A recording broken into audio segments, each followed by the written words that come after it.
Le principe de la crème, c'est qu'on va te poser des questions sur ta spécialité SEO. Ta spécialité SEO aujourd'hui, c'est le contenu, hein, l'optimisation du contenu. Et surtout, on va un peu axer sur un truc que tu connais très bien, parce qu'on en a pas mal parlé en off, c'est la mise à jour de contenu. Et on a une première question pour toi. C'est à quelle fréquence il faut mettre à jour un contenu? Et est-ce que tu peux nous révéler un peu ton framework, ton cadre que tu utilises pour la mise à jour de contenus qui vont performer sur le long terme? Que tu vois, les auditeurs derrière, ils ont limite à copier-coller ton truc et ils peuvent profiter de ça un maximum.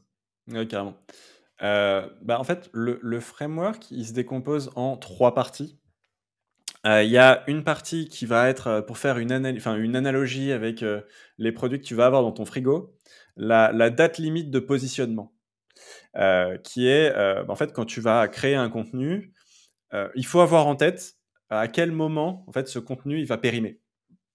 Pour ça, tu regardes, ce que, Google, propose, l'âge moyen des résultats qui va y avoir et ça te permet d'estimer, justement, quelle est la fréquence de mise à jour des résultats qu'il va y avoir. Et donc, quand je crée un contenu, je me dis, OK, quand est-ce qu'il va falloir que je le mette à jour? Et potentiellement, en fait, c'est aussi un critère qui va me permettre de savoir si ce contenu-là, j'ai les ressources nécessaires pour aller positionner dessus, parce que ça me sert à rien de faire un contenu s'il faut le mettre à jour toutes les 2 semaines et que, en fait, j'ai ni, les ressources, financières, humaines pour aller faire ça de façon sérieuse. Donc ça, c'est probablement le premier critère. Dans Serpentix, j'ai évidemment la fonctionnalité, pour éviter d'avoir à le faire à la main, de OK, mais quelle est la fréquence recommandée de mise à jour? Et il pousse le truc en te donnant une date. Et une fois que tu as cette date, il se met lui un rappel pour t'envoyer un mail et te dire OK, en fait, cette semaine, ça pourrait être intéressant que tu retravailles ce contenu-là parce que en fait, c'est l'âge moyen qu'on y a identifié. Et donc, si tu veux pas qu'il chute, il vaut mieux que tu le retravailles de façon proactive. Donc ça c'est sur la partie amont, donc quand je vais créer mon contenu et de façon proactive. Et il y a une partie aval qui va être, justement, OK, j'ai ma date limite de consommation, mais répond tous, ou est-ce qu'on suit scrupuleusement tous cette date, sur les produits qu'on a dans notre frigo? Pas forcément. Et parfois, moi, il m'arrive, d'acheter un produit et d'avoir, qui périme bien avant que la date soit arrivée. Et donc l'idée, ça va être de, suivre, donc de surveiller, la chute potentielle des contenus. Ça, tu peux le faire avec ta Google Search Console. J'ai fait un micro tool gratuit que vous pouvez trouver une fois que vous serez sur votre dashboard Serpentix dans les outils.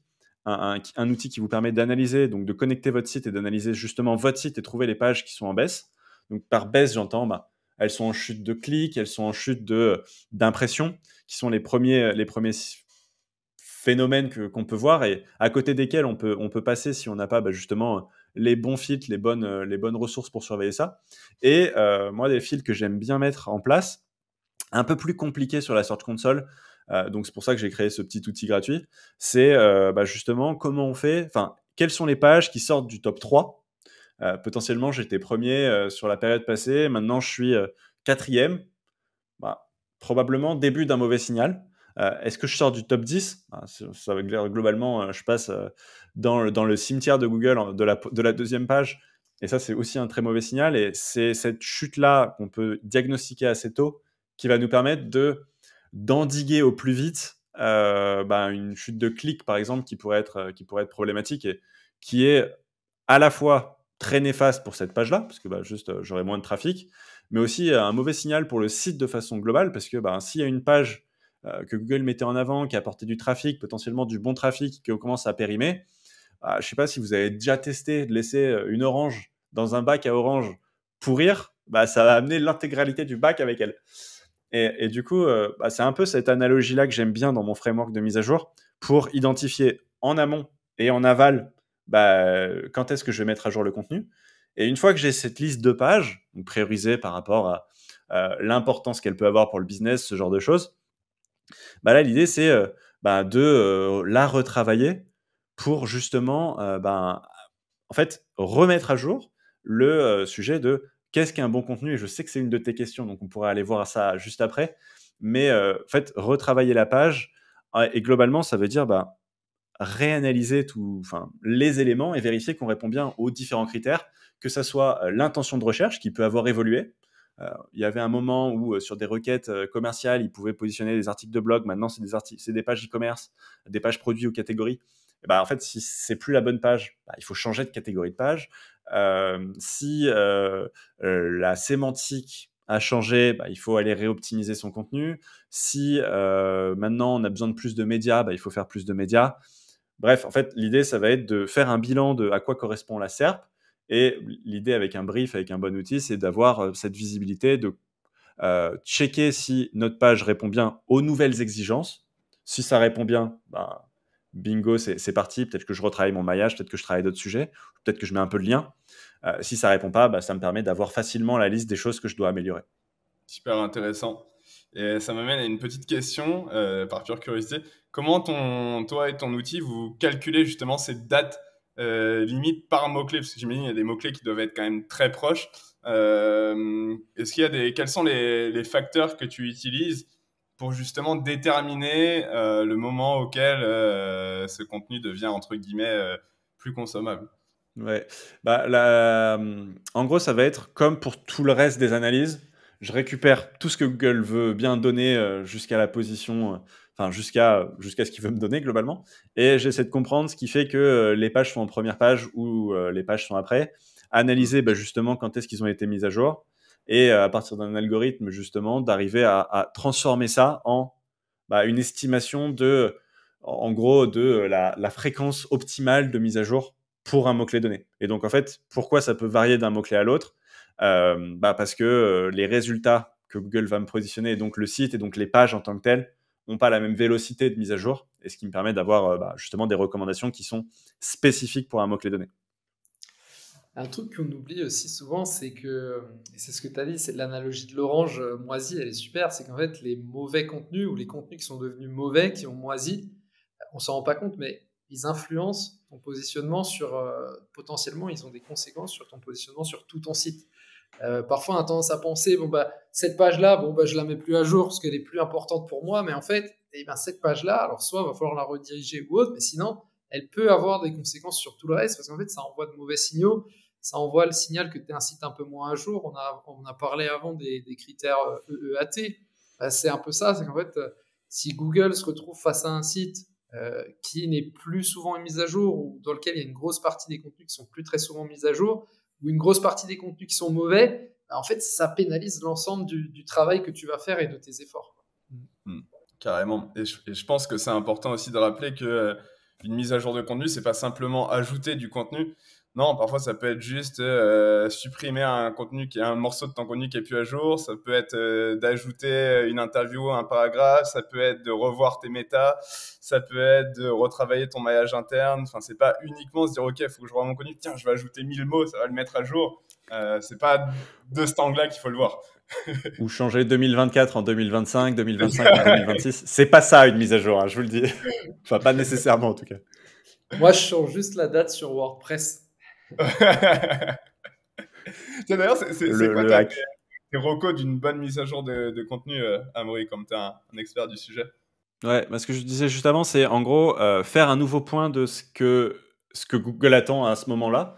Imaginons, j'ai écrit mon contenu baffe d'escargot il y a 6 mois. Il y a 6 mois, c'était effectivement la date anniversaire. Il me disait que c'était aujourd'hui ou cette semaine.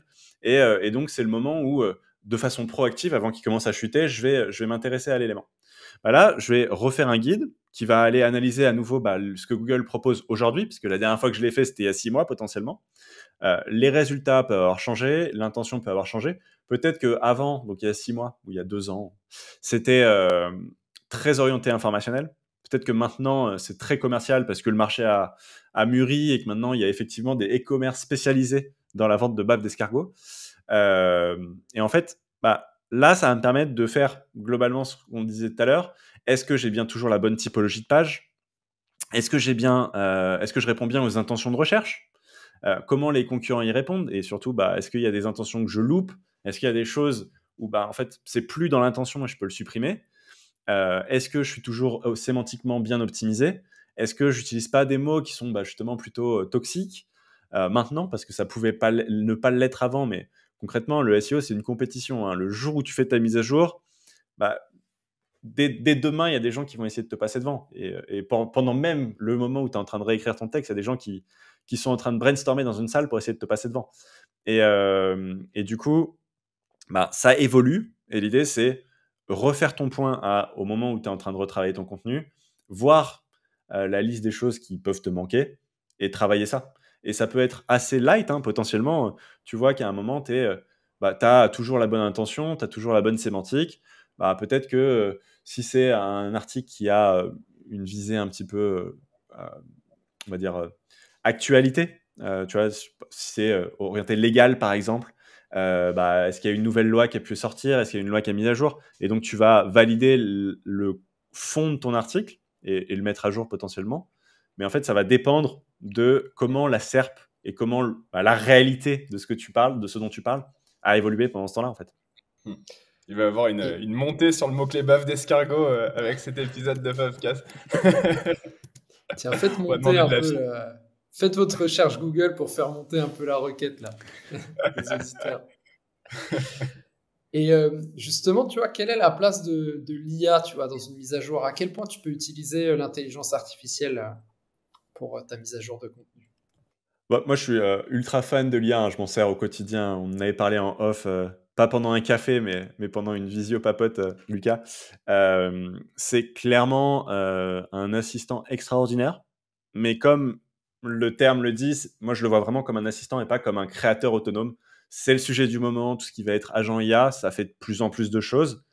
Mais in fine, moi, je vois vraiment l'idée comme quelque chose qui augmente ton quotidien. Et c'est pour ça d'ailleurs que ma chaîne YouTube, je l'ai nommée SEO augmenté, parce que c'est vraiment comme ça que je vois le truc.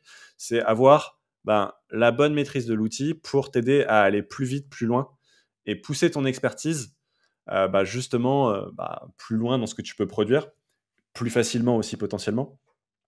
Et ce que je dirais, c'est que comme pour tout en fait dans la vie, si tu veux bien réussir, je pense qu'il faut pousser l'expertise, la passion, l'ingénierie un peu plus loin que les autres. Si tu fais un article ChatGPT auto-généré n'importe comment ou n'importe quel outil comme ça, enfin clé en main, en fait, in fine, tu vas être assez rapidement bridé dans les résultats parce que tout le monde y a accès. Et donc, la compétition fait que ça sature et que tu as des gens qui veulent pousser les trucs un peu plus loin, qui vont produire des contenus, produire des résultats qui sont en fait meilleurs. Et je dirais que l'IA prend encore plus son sens justement quand tu vas l'enrichir et quand tu vas en fait lui donner plus pour qu'elle puisse être plus performante, plus précise. Et par plus, j'entends plus de données, plus de contexte, plus de consignes, plus de contraintes. Et ce qui va te permettre d'aller plus loin et donc de créer des contenus qui sont mieux et potentiellement les mettre à jour aussi plus facilement et faire et en fait rester le leader sur le mot-clé que tu veux cibler, quoi. C'est vrai qu'il y a un truc assez game changer, c'est que maintenant l'IA peut faire des recherches sur Internet. Donc quand tu veux faire une mise à jour, tu vois, si tu lui donnes pas mal de contexte, tu lui dis voilà le sujet de l'article, voilà l'article que j'ai écrit, j'aimerais que tu fasses des recherches sur Internet pour voir si tous les produits que je mentionne existent encore, si de nouvelles marques sont apparues sur le marché, ce genre de choses, tu peux gagner beaucoup de temps. Et c'est vrai que les mises à jour, moi, c'était le truc pendant longtemps, je détestais faire ça, parce que ça me prenait plus de temps que d'écrire un nouvel article. Donc je me disais non, mais j'en fais un nouveau, c'est mieux. Et en fait, maintenant, avec l'IA, franchement, le process s'est accéléré. Ça n'enlève pas qu'à côté, il faut ajouter ta touche humaine. Il faut quand même aller checker la SERP, vérifier. Mais c'est vrai que je trouve que ça nous permet de gagner énormément de temps si tu sais bien l'utiliser et que tu apportes tout ton contexte, notamment l'article en l'état. Déjà, c'est juste un truc tout simple, mais ça aide énormément. Carrément. J'en parlais, c'était cette semaine avec Nelly, on parlait de la fonctionnalité sur Google LLM Notebook. Tu sais, tu peux maintenant avoir deux mecs, d'avoir une sorte de table ronde et d'avoir deux mecs qui parlent de ton sujet. C'est-à-dire, tu peux poser sur la table, OK, une page, leur demander effectivement d'analyser effectivement aujourd'hui la SERP et d'essayer de comprendre avec eux, d'avoir des échanges. Ils interagissent à tes questions et de trouver justement grâce à ça les meilleurs axes possibles pour améliorer un contenu existant. Et justement, en parlant de contenu existant, du coup, Amaury, on a encore 2 questions pour toi, et puis après, on va conclure le podcast. Du coup, maintenant, c'est quoi vraiment un contenu de top niveau, tu vois, en 2025, un contenu pour vraiment battre la concurrence sur les meilleures requêtes, les requêtes les plus concurrentielles? Ouais. Ouais, je te dirais que concurrentiel ou pas, in fine, ça va être la même chose. Enfin, c'est juste le niveau d'investissement que tu vas mettre qui change. Et si je devais le résumer en une seule chose, et après on va le profondir, c'est donner exactement à l'utilisateur ce qu'il cherche. Avant de penser à Google, faites juste, c'est un peu même avec les réalisations qu'on a pu voir, Google va traquer comment tu interagis sur son moteur, mais il va traquer aussi comment tu interagis sur le site avec son mouchard préféré qui est Chrome et qui est du coup sujet, euh, sujet du moment un peu sulfureux avec leur procès. Mais du coup, vraiment donner ce qu'ils cherchent. Et ça veut dire, on en a déjà parlé un petit peu, mais c'est répondre parfaitement à l'intention de recherche. À la fois en termes de typologie de page, à la fois en termes d'objectifs et de questions. Avoir un plan qui, du coup, est bien structuré pour apporter l'information que l'utilisateur va vouloir avoir. Et quand je parle de typologie, ça peut être potentiellement, si tu vois que ta requête, il n'y a que des vidéos, ben, peut-être qu'il ne faut pas forcer le destin et essayer de faire du texte. Si la réponse, si ta question, c'est comment nouer une cravate, t'as beau être très habile dans ta façon de formuler des phrases pour expliquer comment faire, peut-être que c'est quand même beaucoup plus simple de l'expliquer en vidéo. Et donc, si ton sujet n'est pas textuel, bah, il n'y aura pas de questions là-dessus, ou en tout cas moins prioritaire. Mais s'il y a besoin de texte, au contraire, bah, l'idée, ça va être de bien structurer ton contenu, parce que, in fine, les gens veulent bien le lire. Enfin, que tu poses à l'IA ou que tu poses ou que tu veuilles le trouver sur un site internet, si c'est organisé n'importe comment, comme un bureau rempli de feuilles, tu vas pas vouloir aller chercher l'information. Avoir les bonnes caractéristiques sur ton article, donc pas essayer d'aller faire plus long à tout prix, en mode c'est ma 5e mise à jour, donc j'ai rajouté 5 blocs de 1000 mots, c'est pas forcément ce qu'on va vouloir. On sait que les gens ont une intention qui baisse et du coup, mieux y répondre plus vite, ça peut être aussi intéressant, sans forcément être trop court parce que sinon tu passes à côté des sujets qui sont importants. Avoir les bons médias, et par les bons médias, ça va être les bonnes vidéos potentiellement de ton contenu qui peuvent enrichir l'expérience de ton lecteur, enfin de ton visiteur. Avoir les bons formats, les bonnes images, potentiellement, tu vois, s'il faut comparer quelque chose, peut-être que ça se passe dans un tableau, etc. Tout ça, c'est dans le brief que tu peux voir sur Serpentix, tu as ces éléments-là. Après, une fois que tu as la bonne colonne vertébrale, la bonne coquille pour ton contenu, l'idée, ça va être d'aller justement mettre la bonne sémantique, naturellement intégrée. Donc, tu vas avoir une liste de mots qu'il faut que tu mettes, des mots qui sont particulièrement importants, des mots qu'il faut que tu évites, au contraire. Et une fonctionnalité qui est arrivée ou qui va arriver quand on sortira l'épisode, c'est que justement, ça te donne une visibilité de chaque instant, chaque moment de ton article, où est-ce que tu en es dans ta construction de ton optimisation sémantique par rapport à la concurrence. Et l'idée, c'est que potentiellement, ça te permet d'identifier des parties de ton article qui sont complètement vides de sens sémantique pour Google. Et ça peut valoir le coup si c'est justement stratégiquement choisi pour du copywriting, pour essayer de faire du passage à l'action, pour vendre ta baffe d'escargot. Mais ça peut être plutôt néfaste en te disant, en fait, juste, il y a 500 mots dans mon article qui n'apportent absolument rien pour le contenu. Et donc, peut-être que là, je peux aller couper et donc élaguer et éviter d'avoir des longueurs qui sont rébarbatives pour l'utilisateur, dans cette idée de lui donner vraiment ce qu'il cherche. Donc, soit c'est sorti déjà et vous pouvez en profiter, soit arrive très vite. Il faut que je le teste, cet outil, décidément. Là, tu me mets l'eau à la bouche avec toutes ces fonctionnalités. Complètement, Thomas. On peut en discuter après avec grand plaisir. Et du coup, moi, une fois que j'en suis là, dans ma construction, donc j'ai mon contenu, il est bien optimisé à tous les niveaux. La question que je vais me poser, que j'aime bien me reculer de l'écran et me dire, OK, mais si je relis le contenu en me mettant à la place de mon client idéal, est-ce que je serais satisfait? Et c'est pas forcément une question qui est simple parce que c'est difficile d'avoir un regard extérieur. C'est beaucoup plus simple quand on a délégué le contenu et qu'on s'y intéresse. Mais je pense que c'est une question intéressante. C'est in fine, est-ce que ça y répond bien? Enfin, est-ce que ça répond vraiment à ce que je vais chercher? Et une fois que tu en es là, et si la réponse est non, il faut retravailler. Si la réponse est oui, ça va être OK, comment j'enrichis justement la connexion, parce que OK, mon contenu, s'il vit seul, ça va vite s'arrêter. comment je mets le bon maillage interne, à la fois entrant et sortant. Donc, essayer de trouver les pages qui sont liées. Ça, soit je le fais avec Serpentix, soit je le fais autrement, mais c'est possible. Et comment je fais pour que ce contenu-là brille sur la SERP? Parce que si, in fine, quand je le compare à tous les autres, c'est pas sur celui-là que les gens cliquent. On sait que le CTR, on sait que justement l'interaction sur la SERP peut avoir un impact dans le positionnement et dans sa durabilité. Et donc, je vais aller travailler justement cette méta-là. Et l'idée, c'est que quand j'ai un bon contenu, ça va être la première étape. Pour mon SEO, j'aime bien essayer de faire le meilleur contenu possible, voir comment il se positionne et suivre ça. Parce qu'une fois qu'il est en ligne, c'est là que je commence à avoir les interactions avec Google, avec mes visiteurs, et essayer de regarder justement les données de performance de cet article-là. Où est-ce qu'il se positionne? Est-ce que justement il est plutôt en hausse? Est-ce qu'il est plutôt en baisse? Et ajuster derrière, soit pour justement retravailler des éléments et au fur et à mesure des actualisations, le mettre à jour. Et du coup, un bon contenu, c'est un contenu bien travaillé au début, mais c'est un contenu qui va vivre dans le temps. Superbe phrase pour conclure les explications. Mais c'est vrai que c'est un truc tout bête, c'est la relecture aussi. Tu vois, tu en as parlé.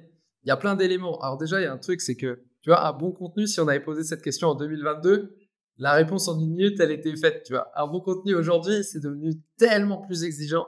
Il y a la partie sémantique, il y a avoir les bons médias, il y a bien analyser l'intention de recherche, avoir un gain d'information, tous les points que tu as soulignés.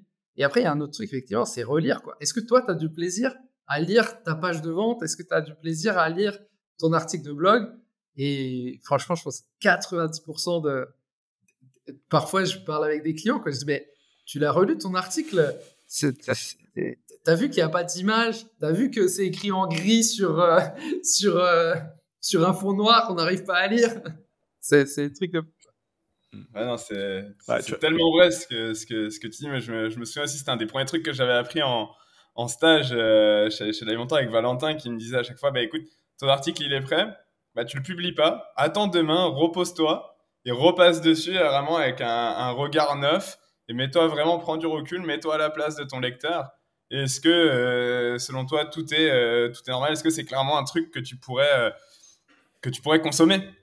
Si oui, ok. Sinon, c'est qu'il faut le retravailler, quoi. Donc, c'est important de mettre ça en avant, effectivement. Ouais, complètement. Et tu vois, tu peux pousser le truc encore un petit peu plus loin. Si ta police, elle est épouvantable, tu n'auras pas envie de le lire. Et en fait, c'est un tout de comment tu fais pour justement chouchouter le mec qui est en train de considérer de passer du temps sur ton contenu. Et c'est vraiment, on disait pour être premier, c'est une compétition, c'est que tu as dépassé tous les autres. Mais c'est en fait une compétition sur l'intention parce qu'il y a tellement de contenu qui parle de n'importe quel sujet. Pourquoi Google montrerait le tien et pourquoi quelqu'un passerait du temps sur le tien? Et donc, c'est vraiment... si la réponse, elle est évidente, t'as gagné. Si la réponse, elle est beaucoup plus floue, peut-être qu'il y a encore un petit peu... Il faut peut-être que tu retravailles quelque chose, quoi. Carrément. Trop bien. Je pense que c'était un bon épisode bien complet. On dépasse 1h10 là, bien complet, effectivement. Merci Amaury d'être venu. C'était super. Merci à vous. C'était vraiment un plaisir d'avoir partagé ça. Allez checker Serpentix du coup. Les auditeurs, les auditrices, vous avez un code promo, on vous l'a dit, position 0, vous avez moins 20%. Profitez-en. Et puis, on se retrouve très vite de toute façon.